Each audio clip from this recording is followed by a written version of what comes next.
अगर हम आज के समय की बात करें तो घर छोटे हो रहे हैं। जहाँ पहले किसी बच्चे की परवरिश एक जॉइंट फैमिली में होती थी, जहाँ दादी बाबा ताऊ ताई चाचा चाची सब कोई होता था बच्चे की बात को सुनने के लिए, कहने के लिए और कई बार गलत चीज़ों पर डांट लगाने के लिए भी। जिससे बच्चे के अंदर एक स्ट्रॉन्ग पर्सनैलिटी डेवलप होती थी, वो इमोशंस को कंट्रोल करना सीखता था और अपनी बातों को कहना भी सीखता था।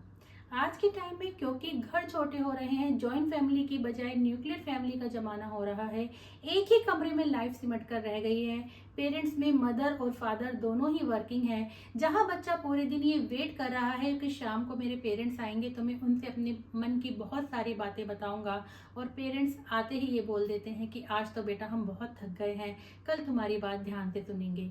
बच्चे ने एक छोटी सी ड्राइंग बनाई हुई है और ये उम्मीद में बैठा है कि जैसे ही पापा आएंगे या जैसे ही मम्मी आएंगी मैं ये अपनी ड्राइंग उन्हें दिखाऊंगा, क्योंकि ये तो मैंने उनके लिए बनाई है और वो कितने खुश होंगे। लेकिन जैसे ही पेरेंट्स आए उन्होंने कहा हाँ ठीक है कल देखेंगे, अभी इसे रख दो, चलो अभी हम सोते हैं या अभी हम खाना खाते हैं। बच्चा अपनी बात कह ही नहीं पाया, उसके पास और लोग भी नहीं हैं जिसे वो अपनी बात कह सके, अपनी वो ड्राइंग दिखा सके। ऐसे में पेरेंट्स ये सोचते हैं कि हम अगर बच्चे को सारी सहूलतें दे रहे हैं तो यानी हम अपने बच्चे को पूरा प्यार कर रहे हैं। इससे ज़्यादा प्यार तो कोई कर ही नहीं सकता। और इसी वजह से बच्चे को उसके हर व्यवहार में छूट दिए चले जाते हैं। लेकिन कई बार ज़रूरत से ज़्यादा छूट देना या ज़रूरत से ज़्यादा प्यार करना, बच्चे को हर काम को करने की अनुमति दे देना, ये बच्चे के मानसिक विकास के लिए, व्यवहारिक विकास के लिए हानिकारक हो जाता है। बच्चा पूरे दिन मोबाइल चला रहा है और हम ये सोचकर उसको मोबाइल चलाने देते हैं कि चलो ठीक है, शांत जगह तो बैठा है, इसको कोई रिस्क तो नहीं है, अब कहीं चोट तो नहीं खाएगा, चलो ठीक है इसको बैठा रहने दो, इतनी देर में हम अपना और काम निपटा लेते हैं। ये जो हम कोशिश कर रहे हैं अपने काम निपटाने की और बच्चे को बचाने की कि उसको चोट ना लगे, ये क्रिएट कर रहा है एक सेंसिटिव बच्चा जो अपने इमोशंस को व्यक्त करना नहीं सीख पा रहा, जो संघर्षों का सामना नहीं करना सीख पा रहा, जो जीवन में आ रही चोटों का सामना करना सीख नहीं पा रहा। पेरेंट्स को ये नहीं सोचना चाहिए कि हर समय बच्चे को प्यार ही देना है, क्योंकि हर समय प्यार देना, सहूलियत देना, बच्चे की हर काम की फ्रीडम देना बच्चे के व्यक्तित्व के विकास के लिए, उसके भविष्य के लिए हानिकारक हो जाती है।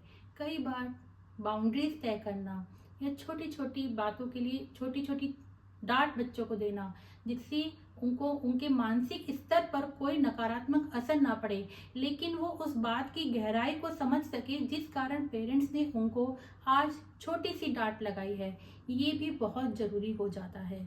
सोचिए ना, एक छोटा सा पौधा है जिसे हमने कमरे के अंदर बंद कर दिया है, उसे धूप से, पानी से, हवा से वंचित कर दिया है।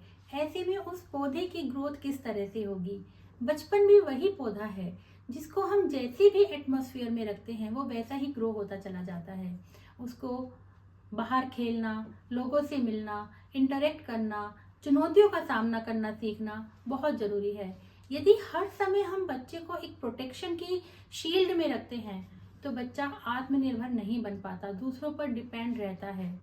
जरूरत से ज्यादा छूट उसके अंदर अनुशासन की कमी को क्रिएट करती है। वो यह जान नहीं पाता कि उसके व्यवहार के लिए बाउंड्रीज कहाँ तक हैं, कहाँ तक उसको अपनी सीमाओं के दायरे में रहना है और उसको वहां से उल्लंघन नहीं करना। वो सामाजिक नियमों को, मर्यादाओं को नहीं समझ पाता और अक्सर ऐसा व्यवहार कर देता है जो सामाजिक नियमों और मान्यताओं के अनुकूल ना हो। जैसे वो चोरी करने लगे या झूठ बोलने लगे या बहुत ज़्यादा गुस्सा दिखाने लगे, चीज़ों को तोड़ने या मरोड़ने लगे, और अपनी बात को जब भी कहने का मौका आए तो वो बहुत ज़्यादा एग्रेसिव होकर और इस इच्छा से बात कहे कि मेरी बात हर हालत में सुन ली जाएगी।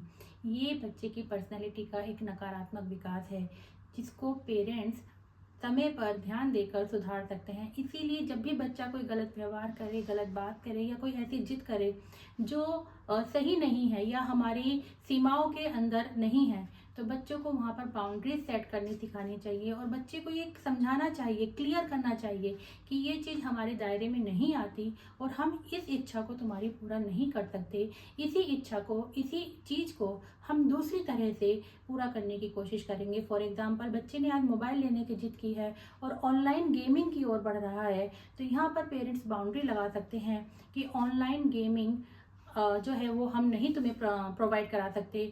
मोबाइल तुमको प्रोवाइड कराएंगे, लेकिन उससे पहले तुमको ये काम पूरा करना है जो तुम्हारी एकेडमिक्स के लिए ज़रूरी है। उसके बाद बच्चा आधा घंटे या 15 मिनट आपकी निगरानी में मोबाइल चलाए तो वो उसके लिए फिर भी सही हो सकता है। तो पेरेंट्स को ही ये कोशिश करनी है किस तरह बच्चे के व्यवहार को मॉड्यूल करना है एक पॉजिटिव व्यवहार में, और उसके लिए सबसे पहले खुद को ही रोल मॉडल बनना होगा। खुद को ही ऐसी चीज़ें करनी बंद करनी होंगी जिन्हें बच्चा सीख रहा है। बचपन वह नींव है जहाँ से किसी भी व्यक्ति के व्यक्तित्व का निर्माण होता है, और इसी व्यक्तित्व के निर्माण में पेरेंट्स एक मेजर रोल प्ले करते हैं। बच्चे के आत्मविश्वास के लिए, उसको आत्मनिर्भर बनाने के लिए स्वतंत्रता दी जानी बहुत जरूरी है। लेकिन यदि यही स्वतंत्रता बिना किसी डायरेक्शन के और बिना किसी बाउंड्रीज के दी जाए तो ये बच्चे के भविष्य के लिए खतरा हो सकती है। इसीलिए ध्यान रखिए अपने बच्चे का, उसके व्यवहार का और उसके भविष्य का।